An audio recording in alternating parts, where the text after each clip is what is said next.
इस बार वक्त से पहले और हर बार से ज्यादा गर्मी से आम आदमी परेशान है, लेकिन एयर कंडीशनर बनाने वाली कंपनियां इस सीजन को लेकर उत्साहित हैं। एयर कंडीशन बनाने वाली एलजी, वोल्टास और हायर जैसी कंपनियां इस बार पिछले साल के मुकाबले 50% ज्यादा सेल्स की उम्मीद कर रही हैं। तपती गर्मी के मौसम में एयर कंडीशनर कोई लग्जरी नहीं बल्कि जरूरत बन गया है। उत्तर भारत में इस बार रिकॉर्ड गर्मी का अनुमान है। कंपनियों को एसी की मांग में तेजी की उम्मीद है और नई नई रेंज मार्केट में उतारी जा रही है। हायर ने ऐसा एसी लॉन्च किया है, हायर ड्यूटी प्रो एयर। ये 10 सेकंड में कमरा ठंडा कर देगा, कमरे के भीतर धूल भी साफ कर देगा और इसे आप हायर के स्मार्ट ऐप से कंट्रोल कर पाएंगे। We have launched 3 new series. In this, one is UV heavy duty machine, which is one is the air purification system. Second is the heavy duty machine, and third is also it is a self cleaning technology also.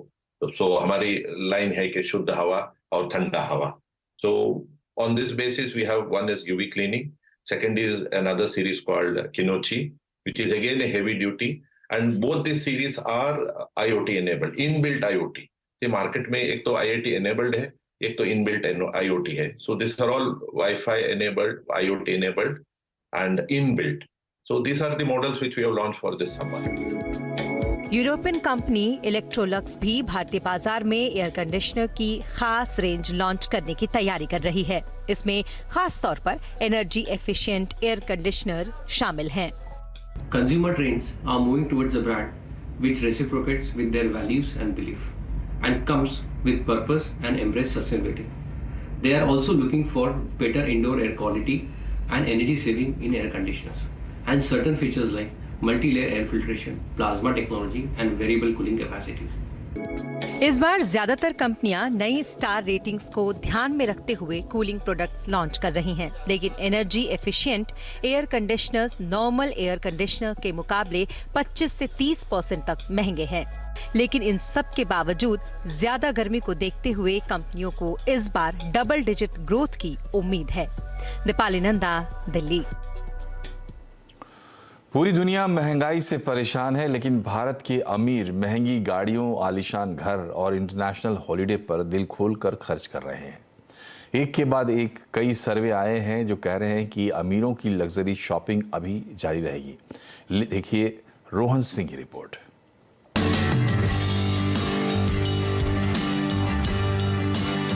Economy के कई sector अभी Covid से पहले की स्थिति में नहीं लौट पाए हैं, लेकिन भारत के अमीर अब पहले से ज्यादा खर्च कर रहे हैं। इंडिया सोथविच इंटरनेशनल रियलिटी के सर्वे के मुताबिक 2023-24 में करीब 61% एचएनआईज और अल्ट्रा एचएनआईज लग्जरी प्रॉपर्टी खरीदने की इच्छा रखते हैं।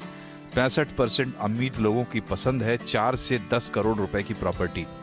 वहीं 13% एचएनआईज 25 करोड़ रुपए से ज्यादा खर्च करने को तैयार है। दिल्ली, एनसीआर, मुंबई, गोवा और बंगलुरु रियल एस्टेट खरीदने के लिए टॉप शहर बने हुए हैं। एक और दिलचस्प आंकड़ा यह है कि करीब 11% अमीर भारतीय विदेशों में रियल एस्टेट की तलाश कर रहे हैं। आने वाले समय में भी ये आउटलुक बरकरार रहने की उम्मीद है।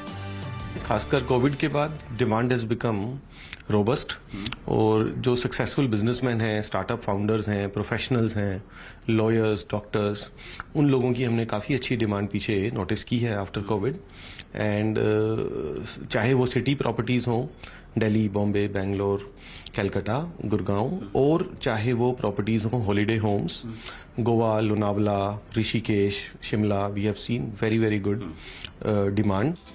लग्जरी होम्स के साथ लग्जरी गाड़ियों की बिक्री भी बढ़ी है। 2022 में 2021 के मुकाबले 50% ज्यादा 38,000 लग्जरी कारें बिकी हैं। 2022 में मर्सिडीज ने 15,000 से ज्यादा गाड़ियां बेची हैं और इस वक्त कंपनी के पास 6,000 गाड़ियों के ऑर्डर पेंडिंग है और वेटिंग 9 से 12 महीनों की है। लैम्बोर्गिनी इस साल 100 कारें बेचने का लक्ष्य लेकर चल रही है और उसके पास पहले से इतनी बुकिंग है। पिछले साल पोर्शे ने भारत में 780 गाड़ियों की बिक्री के साथ 64% की ग्रोथ दर्ज की है। लग्जरी कार्स हैं, इनकी ग्रोथ केवल इंडिया सेंट्रिक फिनोमिना नहीं है, पूरे वर्ल्ड में अगर आप देखें, आप कोई भी लग्जरी कार मेकर ले लें, लैम्बोर्गिनी, फेरारी, बुगाटी, मर्सिडीज, इनके बेस्ट एवर ईयर हुए हैं पिछले साल। तो it is a global phenomena. लोगों की इनकम्स रुकी हुई थी, लोग कोविड से बाहर आए हैं, उनके बाद ये पेंट अप डिमांड आई है जिसको उन्होंने सर्विस किया है। यही नहीं, अमीर भारतीय घूमने फिरने पर भी खर्च कर रहे हैं। आरबीआई के मुताबिक चालू वित्त वर्ष के पहले 9 महीनों में विदेश यात्रा पर भारतीयों ने करीब 10 अरब डॉलर खर्च किए हैं। रोहन सिंह, दिल्ली। और इसी के साथ बुलेटिन में फिलहाल इतना ही, लेकिन खबरों पर रहिए अपडेट और जुड़े रहिए CNBC आवाज से ट्विटर, फेसबुक और यूट्यूब के जरिए। नमस्कार।